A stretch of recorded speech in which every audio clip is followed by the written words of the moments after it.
Hotel yesterday is just the latest historic Winnipeg building to be reduced to rubble. And as CBC's Cameron McLean explains, people living and working downtown worry they could be looking at the wreckage of that building for a very long time. An excavator tore down the last vestiges of the historic Windsor Hotel. Now, this pile of bricks and wood is all that remains. A fire tore through the building on Wednesday, something people like Murray Stenland feared would happen. The inevitable happened, what we all knew was going to happen. Winnipeg has seen a number of large fires in recent years, and while residents wait for someone to clean up the mess, the city has struggled to find ways of speeding up the process. It's going to be a long process here, I think, cleaning this up and planning what's going to be here in the future. The Windsor Hotel was sold in a tax sale in March. It was bought by a corporation called Gary 187 Enterprises Limited for $1. The corporation is owned by two Winnipeg businessmen, Sabino Tamilo and John Garcia. CBC News has reached out to both men for comment, but has not received a response. Cindy Tugwell of Heritage Winnipeg wants to see the city get tougher with people who own vacant buildings to prevent them deteriorating. I think that you should have a right to own a property, private property, but you also should have a moral obligation to keep it occupied, maintained, so it becomes a vibrant part of downtown. The city has tried to find ways of dealing with demolition sites that sit for long periods of time, but has struggled to find a way of overcoming the costs. One city councillor says the city needs to get moving. We all don't want to see rubble sitting there for years and years and years. This is an example of what the city needs to do and get moving on, finding a mechanism in order to get rid of this rubble faster. Earlier this week, the Community Services Committee called on the city to create a task force to deal with the demolition sites so that Winnipeggers don't see this for years to come. Cameron McLean, CBC News, Winnipeg. Had a proud history, from Charlie Chaplin to Big Dave McLean and Dan Aykroyd. Music historian John Anerson joins us to tell us some stories of the Windsor later on CBC Winnipeg News. An addictions recovery center specifically for women is on the horizon. It comes on the heels of the Bruce Oak Recovery Center's second anniversary and fulfills a promise the Oak family made years ago. CBC's Brittany Greenslade has more. Anne was very specific when we were furniture shopping this tabletop as resin so the kids can do whatever they want on it. Inside the family room at the Bruce Oak Recovery Centre, Anne Oak can be seen and felt in every corner. Every touch, no matter how small, was handpicked by her. She decided, she and I went furniture shopping, and I lost my patience after about 10 minutes, as most men would. She was very particular. The Oak family matriarch lived long enough to see the family's dream of opening an addiction centre become a reality before she passed away in 2021. A 50-bed men's-only treatment facility to honour their son Bruce, who died from an accidental overdose. Our dream was always to get the Bruce Oak Recovery Centre built so that men could come here to get healthy, and so that what happened to Bruce didn't have to happen to somebody else who had the opportunity to come here for treatment. And we never did, though, lose sight of a women's centre. The Anne Oak Family Recovery Centre will offer long-term residential treatment for women and include childcare spaces to help support mothers. While specifics for the new centre are still being worked out, including a location, for those involved, the focus is already clear. Family and children will be of the highest priority and will be really at core to everything we're doing to be able to accommodate. So the majority of places right now, from the research we've done, often it creates a barrier with being able to support a family. So it will be the number one, I think, differentiator. And like the current centre, no one will be turned away for an inability to pay. It's a barrier River Johnson faced when he needed treatment. Anne and Scott changed that, quietly paying for it. It's life or death, Brittany. I'm very certain I wouldn't be here. I very likely, would have died. It was life-changing for Johnson, and so was Anne. God, everything that she was about making the world better. She wanted the world to be better, and she believed the best in people. Anne lived by the motto that it costs nothing to be kind to someone, and Scott is helping ensure that kindness continues tenfold by helping those struggling with addiction. We can't end it, but we can help get people back to their families, their loved ones, their jobs, society. And honor Anne in the process. Brittany Greenslade, CBC News, Winnipeg. Manitoba Public Insurance and its unionized workers have agreed to conciliation to try to end a 2-week-long strike. The MGEU says it hopes a conciliator can help get negotiations between the two sides back on track. More than 1,700 workers at the public auto insurer have been off the job now for more than 2 weeks.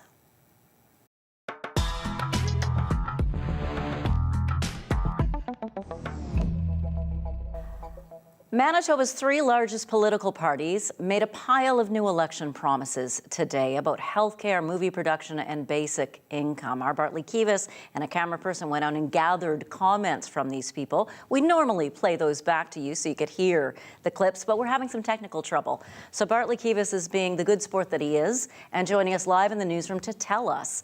Bart, what did the parties pledge? Well, the NDP has spent most of this election making healthcare promises. We heard more of that this morning. The NDP promised to reopen the Mature Women's Centre at Victoria Hospital. It closed in 2017 as part of the restructuring of healthcare across the province. Now, NDP leader Wab Kinew promised to spend $5 million to reopen the Mature Women's Centre and $2 million a year to operate it so that older women have easier access to gynecologists and menopause transition therapy. Once women pass their childbearing years, it's like they don't matter. You know, it's already difficult sometimes for women to get the attention they need in healthcare. It's even harder once they're past those reproductive years sometimes. And so it's not okay to disregard them that way. We need to do better by mature women and offer them the appropriate services that they need. PC Health Minister Audrey Gordon said back in 2021 that she'd consider reopening the Mature Women's Centre. PC leader Heather Stephenson said today that she did not remember that pledge. So Bartley, what about the Progressive Conservatives? What did they promise today? Well, the PCs have spent most of this election talking about tax cuts and the economy, and we heard more of that today from them. This morning, Kirkfield Park candidate Kevin Klein promised to create a $16 million job fund to address job vacancies, and he also promised $15 million to help trucking companies make their fleets more energy efficient. And this afternoon, Stephenson had a separate news conference where she promised to boost Manitoba's film tax credit for productions that fill at least half their soundtracks with Manitoba music. She also promised $4.5 million to help fund a soundstage, possibly at Big Sky Studios, where she spoke today. Now, she said that Manitoba would go through a bit of a competitive process to figure out how to give out that money, but she said that Big Sky, which is up in Inkster and opened earlier this year, is one possibility. How about the Manitoba Liberals, Bartley? What were they promising today? The Liberals promised to ensure a living income for people on disabilities and anyone over the age of 60. Douglas Lamont said, the leader, he said, it's really a travesty because he said there's a reason there are so many people in Manitoba and Winnipeg living on the street or under bridges. He says it's because, and I quote, the Manitoba government under the NDP and PCs have the most sadistic social policies in Canada, unquote. That was Douglas Lamont. Now, we should also hear from the Green Party this week. They're planning their first announcement of the campaign on Saturday. Janet. Thank you so much. Bartley Kivas reporting live for you tonight. It's amazing, live television. Sometimes you have to deal with things that go wrong technically, and I think Bartley was admirable in the way he presented the news for us tonight. Some Manitobans with disabilities are calling for better accessibility and support. They're trying to put those issues in the spotlight during this provincial election. Disability Matters vote held a debate today. It drew about 200 people, and CBC's Emily Brass was one of them. She spoke with the organizers.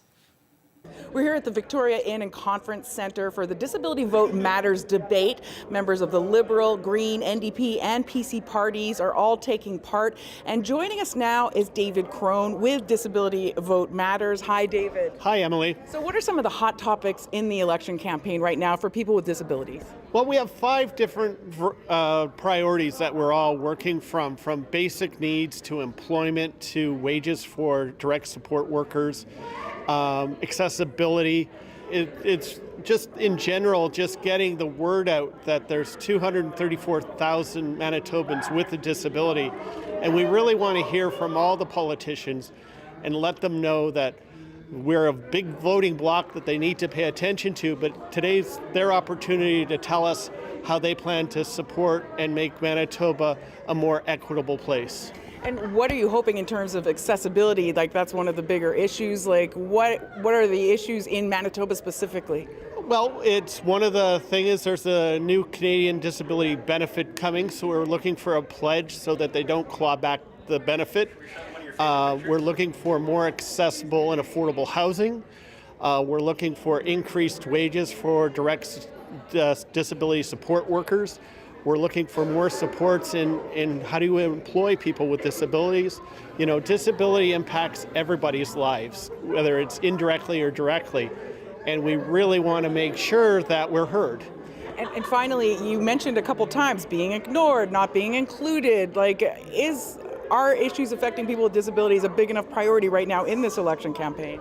Well, that's why we're here. And that's why on July 14th, we had a huge rally to launch our campaign. We've had pop-up events throughout the things. We're going to have roadside rallies. We are going to be a part of this campaign, and we've worked really hard to get there, and it's going to continue. Thank you so much, David. Thank you. That was David Crone with Disability Vote Matters. And that was the CBC's Emily Brass reporting for us. The candidates all vowed today to increase wages for support workers and not to claw back disability benefits. All four parties also promised to step up housing support for people with disabilities and improve accessibility in public spaces. We asked some of the members of the audience at that assembly which election issues mattered most to them. Support workers are short, everything's short. We're short of money, we're short of everything right now. Yeah, definitely with the insurance and bills, as well as having some fun spending money as well. I just want to be able to get a job and have employment to get a job and people with disabilities to be respected. More funding and more love and support for people with autism and disabilities. Because disabilities are just different abilities and they make us all unique.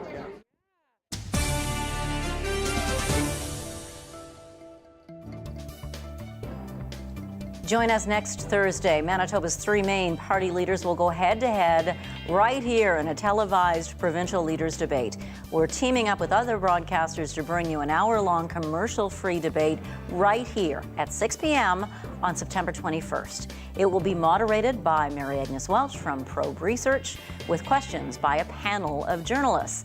And we will also bring you live analysis immediately after the debate at 7 p.m. That will be me, Ian Fraze, and Bartley Kivas. You can watch us talk about the debate on our website and on our CBC Manitoba YouTube channel.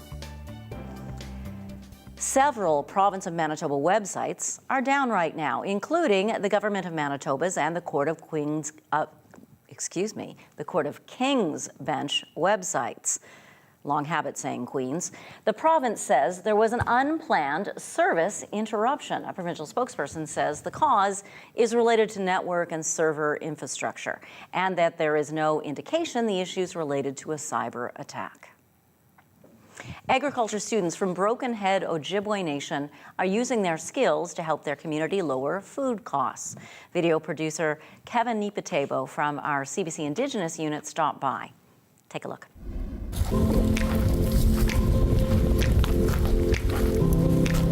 This is a project that we had going on about a few years ago. It's agriculture based, where we just go to school, learn about agriculture, and we're growing crops out here to hopefully supply our community with some fresh crops.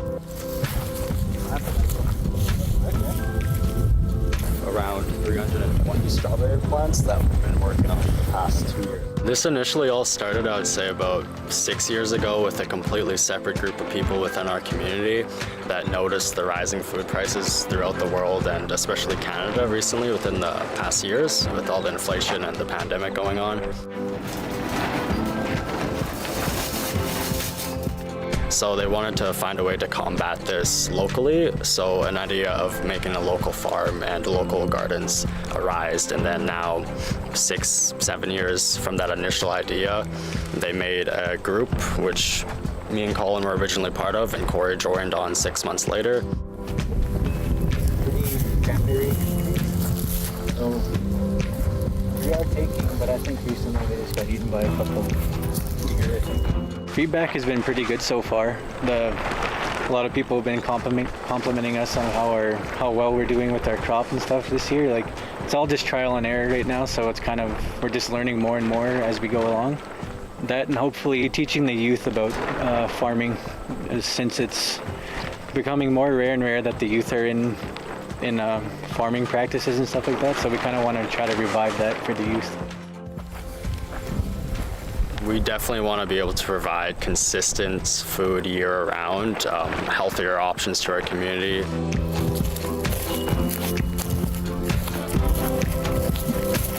This community used to be a big farming community, so we want to try to bring that back to our community and bring back agriculture how it used to be.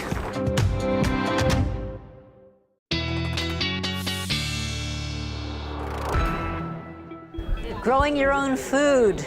It's a wonderful tie-in to checking in with meteorologist John Sauter. John, you're at Fort White Alive. Why are you there tonight?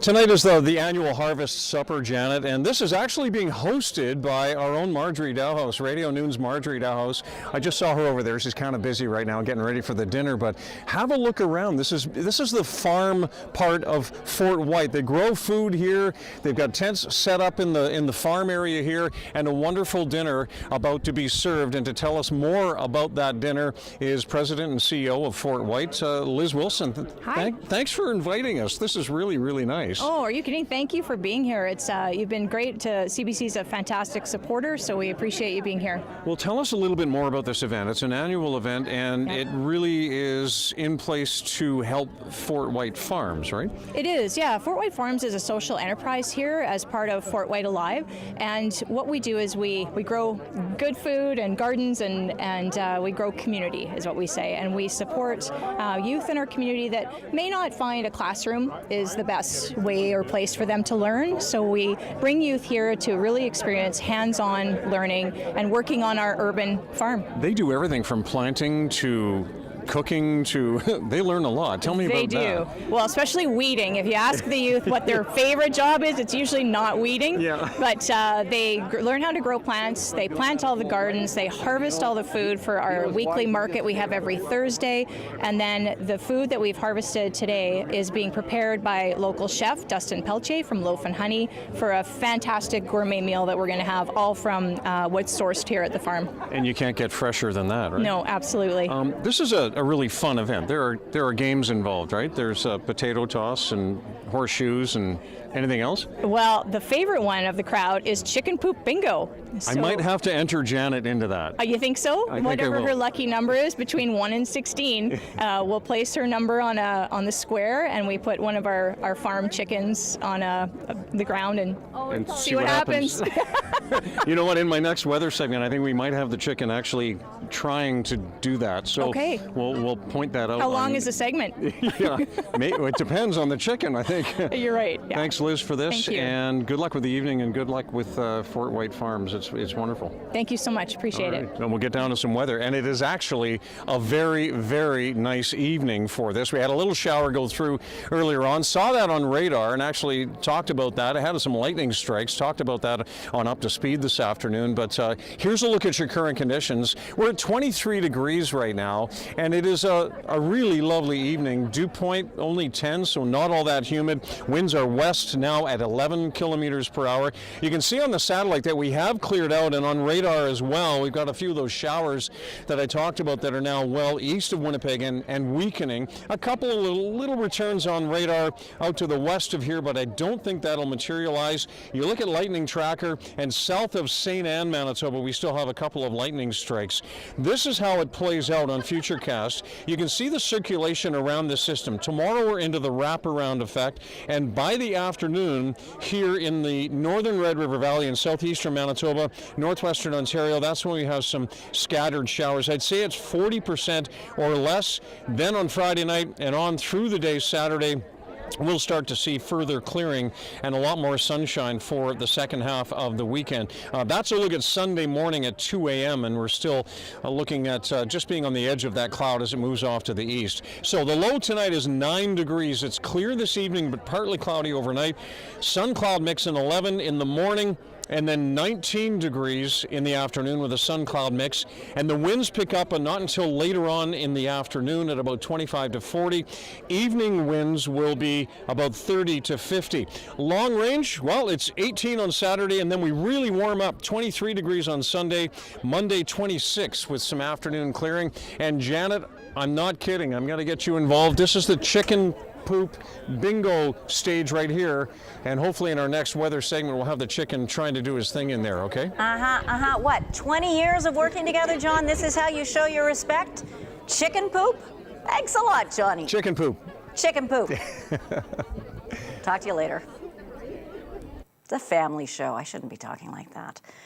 And now let's shift gears and get very serious. About 50 people marched last night from the Daniel McIntyre neighborhood to the Forks.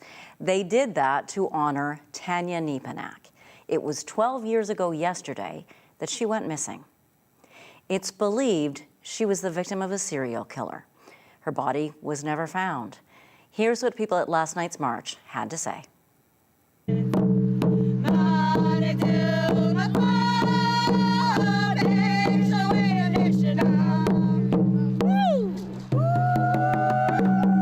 Taking her walk, we're going to pick up her soul and we're going to bring her down to the monument, and that's what we're doing today. She went to go get a piece of pizza and she never came back, and that shouldn't be a thing. The case is still unsolved, and people need to recognize that we aren't going to forget about the people who became murdered or missing. It's someone is here 1 minute and then they're not, and I could imagine a lot of people, especially family members, loved ones, have those questions, and until they're answered, they're always going to be there burning in their mind. Because this is an ongoing crisis, this is an ongoing genocide, and people need to wake up. Flood of emotions that you go through. There's times where it is beautiful because we do get to come together as a community and support each other. It's terrifying that we have to continuously do this for this particular reason. I hope there's a day where we won't have to meet like this. Still ahead tonight, Canada's federal government says it will eliminate the GST on the construction of new rental apartments immediately. It's all in an effort to make housing more affordable. Details coming up.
Your vote, your way.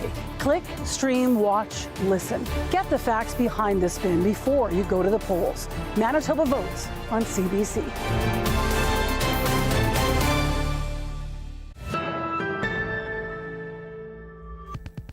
The federal Liberals wrapped up their caucus retreat today with an announcement about housing. They're dropping the tax in order to encourage the construction of more rental units. That tax, the GST. Now it comes as the Conservatives announced their own housing plan. The CBC's Rafi Boudjikanian reports. A stone's throw from the promise of more real estate options coming soon, the Liberals are trying to get their own house in order. The question of the housing shortage is a very complicated one. It touches on so many different industries, from supply chain to labor to approvals. We've got a great team, we've got a great leader, and I'm just delighted to be part of a team that's going to come up with a plan, continue the great work we're doing for Canadians. That plan increasingly shaped by pressure to focus on housing. Why is it that we can't build affordable homes in Canada? Well, one of the causes is the inflationary deficits of the Trudeau NDP coalition. The Conservatives pulling ahead of the Liberals by wide margins in most opinion polls, seemingly thanks to a message focused on affordability. Today promising they would crack down on federal bureaucrats they accused of delaying construction. I'll be slashing all of their bonuses, and they will be getting pay cuts unless they meet the target of approving financing for affordable housing in under 60 days. Housing is a massive challenge. But Justin Trudeau had an announcement of his own. Effective immediately, he's removing the goods and services tax off construction of new rental units. And the cost of rent keeps going up. Canadians need more buildings intended for renters, not just condos that turn into Airbnbs that are sold to foreign buyers as financial assets. On some projects, this is going to be the difference between housing not getting built and housing now moving forward and getting built, and in particular, purpose-built rental. The Conservatives are promising to get rid of the GST too, and the NDP insists the Liberals are only acting because of their demands. Trudeau ran on this in 2015, and later his party decided directly investing into the housing market was a better idea. He's also announcing extensions for small business loan repayments and asking grocery stores to reduce their prices, threatening unspecified actions if they don't. The question now for the Prime Minister whether these measures aimed at lowering pressure on Canadians' savings will raise his own polling numbers. Rafi Boudjikanian, CBC News, Ottawa. Your favorite over-the-counter cold medicine may not be doing exactly what you hoped it would. Experts in the United States say a decongestant in many of these popular products is effectively useless. Christine Birak now with the evidence and the advice here in this country. It's a common ingredient found in popular cough and cold meds like Sudafed PE and Tylenol Sinus. Phenylephrine is supposed to offer temporary relief from a blocked or stuffy nose, but advisors to the U.S. Food and Drug Administration say when taken as a tablet or liquid, it doesn't work. We've made the recommendation to withdraw all currently available oral formulation of phenylephrine at 10 milligram. The FDA is still deciding whether to pull the products off pharmacy shelves. Health Canada says it's working on a statement, but doctors insist none of this is surprising. We've been saying this actually since 2011 in Canada. The Canadian Pediatric Society published this paper over a decade ago, advising cough and cold meds should not be given to children, saying the effectiveness has not been proven and they may be associated with medication errors. There's nothing that these drugs do that's special or magical. And I agree with the FDA that there's really no indication for them. You know, many of these drugs are not treating the underlying cause, they're just trying to help with the symptoms. To that end, nasal decongestant sprays can help. When the drug is sprayed directly inside the nose, it tightens the blood vessels, so there's less blood flow, less fluid, and less mucus. Really, this just brings back the point that the first point of contact when you're standing in that aisle, confused, feeling like crap, feeling badly, is to talk to your pharmacist. Pharmacists note there were no safety issues raised around these cough and cold meds, and while some will end up in a pharmacy looking to relieve their stuffy nose, experts say staying hydrated, using a humidifier, even a teaspoon of honey can be cheap, easy alternatives. Christine Birak, CBC News, Toronto. There's a dramatic jump in the number of dead after that catastrophic flooding in eastern Libya. A local humanitarian group says now that more than 11,000 people have been killed. That figure could still grow as many other people remain missing. The hard-hit port of Derna, overwhelmed with bodies, is burying the dead in mass graves.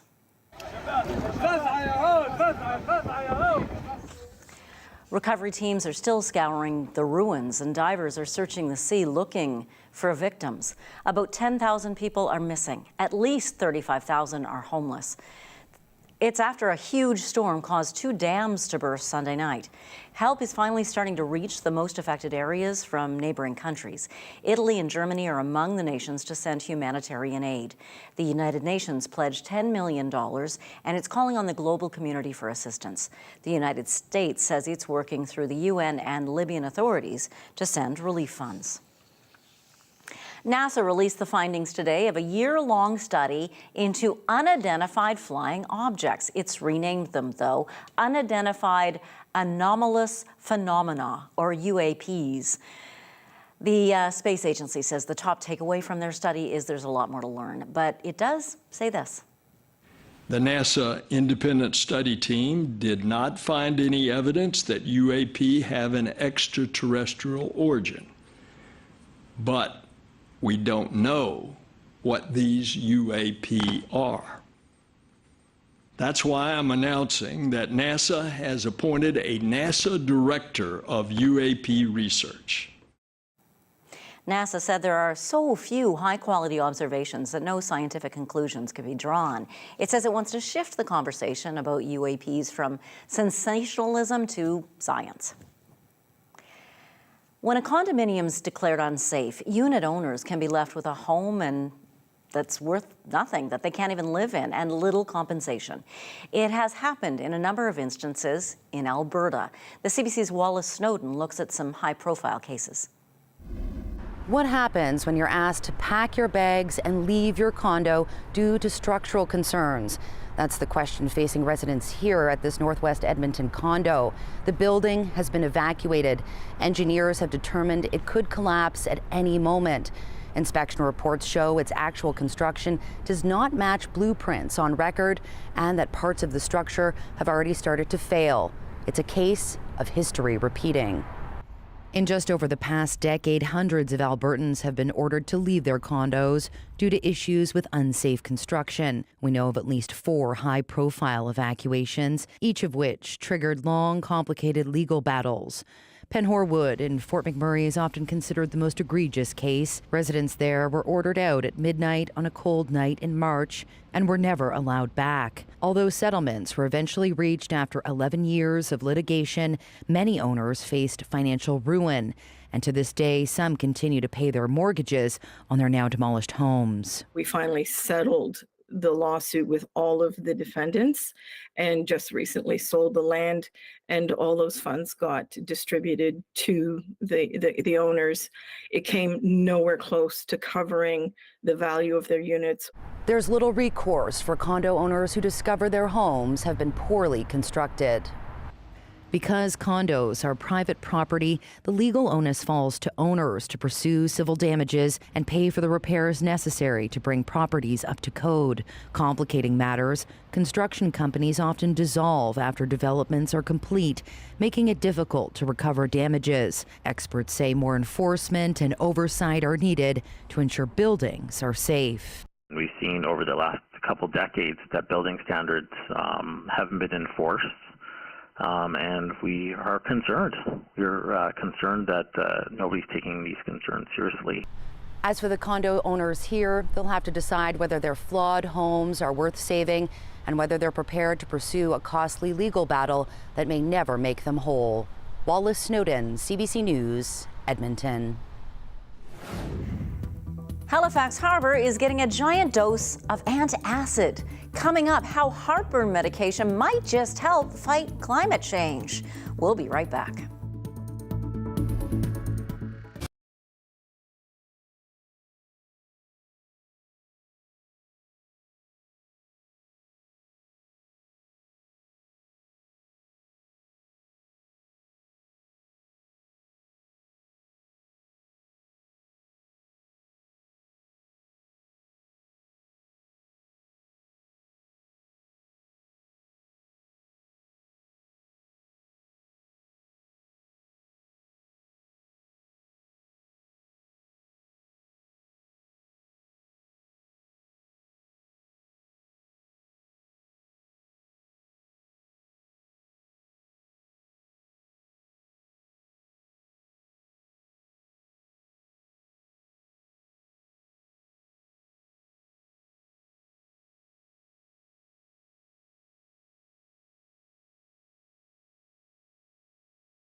Halifax Harbour is getting a giant dose of antacid. Not for heartburn. You see, Dalhousie University researchers are testing to see if this antacid could help fight climate change. CBC's Paul Withers explains. This is the outfall of the Nova Scotia power plant at Tufts Cove in Dartmouth.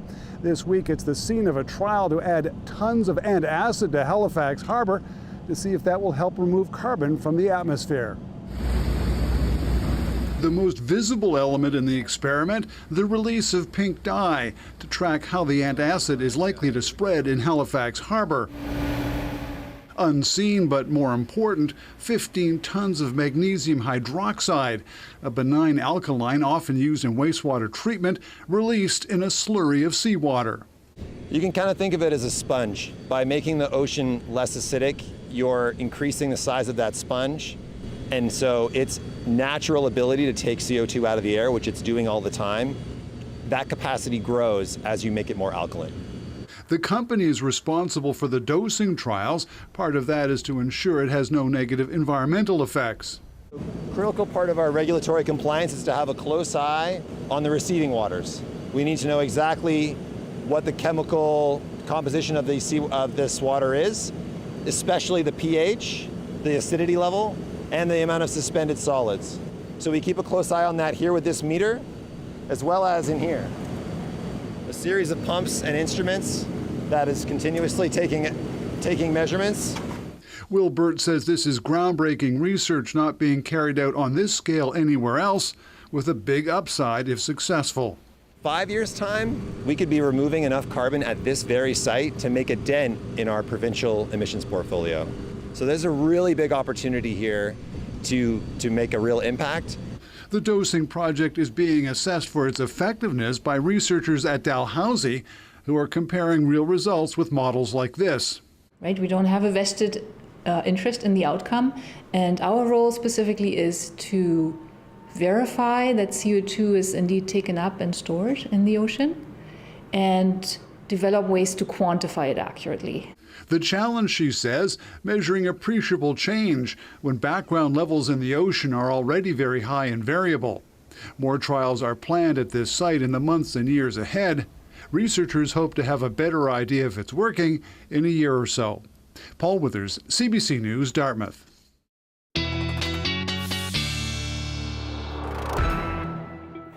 Time to head back to Fort White and check in with meteorologist John Sauter. John? Yeah, thanks, Janet. Yeah, here at the Harvest Dinner at Fort White, and the dinner's about to begin. People are about to go in the tent and sit down, but they're all hanging around the chicken poop bingo. We got the chickens in here right now. One of them standing on number 10, and we've got one over on number 16, but what is confusing is what do you say to a chicken to get it to poop? Does anybody know? Yeah, well, anyway, we're waiting for that to happen, and while we'll do, we're going to talk a bit more about your weather. Here's a look at Hurricane Lee. Now, this is the storm off over the Atlantic. It has already turned north, now a Category 1 with winds of 140 kilometers per hour. It will continue to track north through the day tomorrow, through Friday, and by Saturday at about 1 p.m. it reaches the coast of Nova Scotia as a post-tropical storm, probably packing winds at 110 kilometers per hour. By Sunday afternoon, it is dropping to just a low-pressure system, a post-tropical storm really, with winds of 75 kilometers per hour, and it is packing a punch. A lot of rain with this on the north side. The rain should reach Nova Scotia, the southern coast of Nova Scotia, at about 5:30 on Friday. And then that heavy rain moves through on Friday night. There's a look at midnight Friday into Saturday. And then you can see the storm starts to affect the northeast U.S., New Brunswick, and then on into the rest of the Maritimes. And there will be some rain over in Newfoundland as well. And that just takes you right through the weekend out east. 23 right now at the airport, 22 at the Forks. It is a beautiful, clear evening here at Fort White. We've got 22 in Brandon, 18 up in Barons River, and mid-teens over into Northwestern Ontario. 18s right now in Flin Flon and the Pas, also Norway House, 8 degrees in Churchill and 14 in Thompson. You can really see that low pressure system, how it's circulating around. Tomorrow we will start to feel the effects of the backside of the low, and some of the showers we've been seeing today this evening are moving out into northwestern Ontario with lows anywhere from 9 to 12 degrees overnight. So we won't be talking about any kind of frost for the next week or so. Still a chance of an evening shower out around Sprague and through the White Shell. Lows around 8 to 9 degrees in most of the south, and a chance of an evening shower as well in Dauphin. Now to the north for tonight, a chance of showers pretty much anywhere, but the accumulating rain, 5 to 10 millimeters, will be in Thompson, Gillam, and Island Lake, and there will be more rain as this system pulls off to the east tomorrow. Another 10 to 15 millimeters in Gillam, another 5 millimeters for Norway House and for Island Lake. And Churchill, you'll have some afternoon clearing and just a few morning showers in the west, followed by a sun cloud mix and a high of 14. Yes, we're still waiting for the chickens to do their business. In the southwest, chance of showers for Swan River, Dauphin, Portage, and much of the southeast, including here in Winnipeg. Not so much in the southern Red River Valley, and then into northwestern Ontario. All of that action is in the afternoon with highs between 17 and 19. So I've got your money on number 7, Janet. I'm hoping things go well for you. Thanks a lot, John. We'll check in with you a little later. This past August was slightly cooler than normal, but globally, last month went down as officially the hottest August on record since the mid-1800s. So says the U.S. National Climate Agency. In fact, scientists there say the northern and southern hemispheres had a warmer than ever summer and winter, respectively. The U.S. National Oceanographic and Atmospheric Administration started recording global temperatures 174 years ago. It says a marine heat wave and El Nino are driving extra warming this year.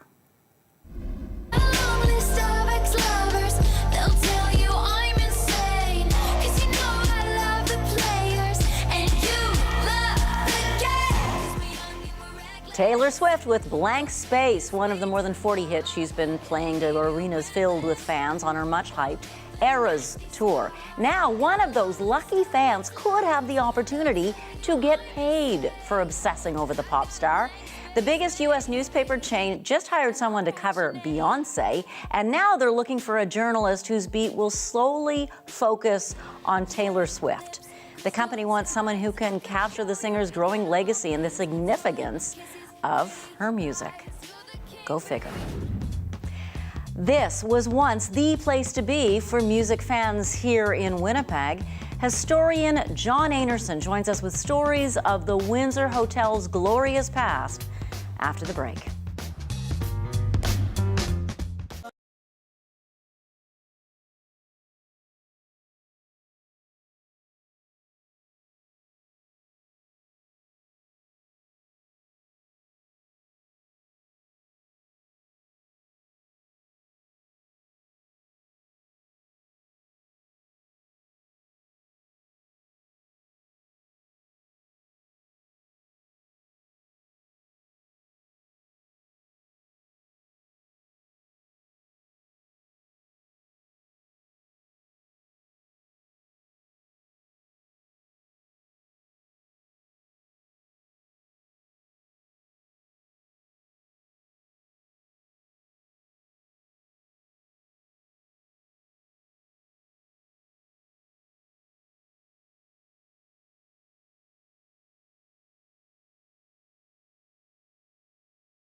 The Windsor Hotel that burned down yesterday had quite a history. Here to tell us more about that history is music historian John Anderson. Thanks for being with us. My pleasure. So what did you feel when you heard the Windsor was burning? Well, I was just devastated. You know, we're losing our music iconic establishments here. Last year we lost the Club Morocco, and a few years ago the Blue Note, the original Blue Note Cafe, was torn down. And now to lose the Windsor, which was, I mean, for several decades, the home of the blues here in Winnipeg. And Winnipeg, we don't think of Winnipeg as a blues center. We're a long way from Memphis, Tennessee, and from the Mississippi Delta and the south side of Chicago. But we did have a thriving, and we still do have a thriving blues community here. And where they met and where the artists performed was at the Windsor Hotel. We're looking now at one of those beautiful murals that's gone now. I wish they could have saved them. Yes, yes. As a matter of fact, my cousin Dougie Keith did the mural of Charlie Chaplin on the side of the building. Really? Now tell us about that, because so many people have walked by that and thought that's Charlie Chaplin, but never realized perhaps what the connection is. What is the connection? Yeah. It's a fascinating connection. The hotel opened in 1903 as the LeClaire Hotel. And in 1910, Charlie Chaplin was in town performing at the Empress Hotel on Main Street South, and he stayed there at the LeClaire Hotel. And then he came back in 1913 to perform again at the Empress and staying at the LeClaire. And it's during that time that he received a letter from Mack Sennett, who had the Keystone Cops and Keystone Productions, silent movies. And Mack Sennett was inviting Charlie Chaplin to come down to Hollywood and to make some silent movies. I mean, at that point, Charlie had only been a vaudeville performer. So Charlie wrote to his brother in New York a letter on the LeClaire stationery with the address on it, and 187 Gary Street. And that letter has been preserved by the Charlie Chaplin archives. That certainly shows that he was here in Winnipeg. And I think the Winnipeg Tribune did a little bit of a story about how entertaining he was on stage in his vaudeville shows. So that kind of put the place on the map. But it really wasn't a spot for a lot of entertainment. They had initially a gentleman's club where the beverage room would be.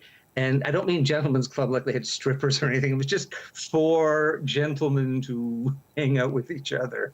And it's really not again until we move into the 1960s that they start bringing in live music. And, there was nothing special about the place. It had some cool murals on the wall, but it was the music and the ambience of it that made it so unique. And the fact that it was the blues center for Winnipeg. It had kind of a come as you are, everybody mixing together kind of accepting vibe as well. What are you going to miss most when you have your memories of the Windsor? What is it that jumps into your mind first? I mean, I saw a lot of really good local performers there, like Deborah Lynn Neufeld, who a female blues artist from Winnipeg, who's great. And I also, there were a number of acts, some of them from your part of Canada where you come from, like Matt Minglewood and Dutch Mason. They performed there. The Downchild Blues Band, probably the best-known blues band from Canada, performed there. And a lot of other local artists as well. It also drew some of the big names from the Chicago blues scene, like Hubert Sumlin and Sam Lay and his band. And Sam Lay played with Muddy Waters. And Otis Rush, who held down Pepper's Lounge in the Chicago South Side. And what's interesting, too, is Big Dave McLean, who's the granddaddy of blues here in Winnipeg, he held weekly jam sessions there for 28 years. And Dan Aykroyd even played the Windsor Hotel once. That's amazing. I wish I'd been at that show. John Anderson, thank you for sharing your knowledge with us. Always a pleasure. Always a pleasure.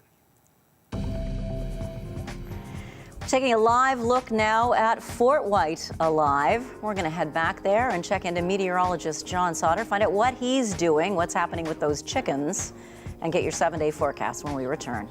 Stay with us.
And welcome back to Fort White Alive here at Fort White Farms. They've got a beautiful sunset I'm looking at. The dinner is just beginning behind me. What a gorgeous evening here. Here's your 7-day forecast as we look at Friday. It'll be another sun cloud mix and a decent chance of some afternoon showers as we look at the afternoon, about 40%. Cooler on Saturday, but then we warm up.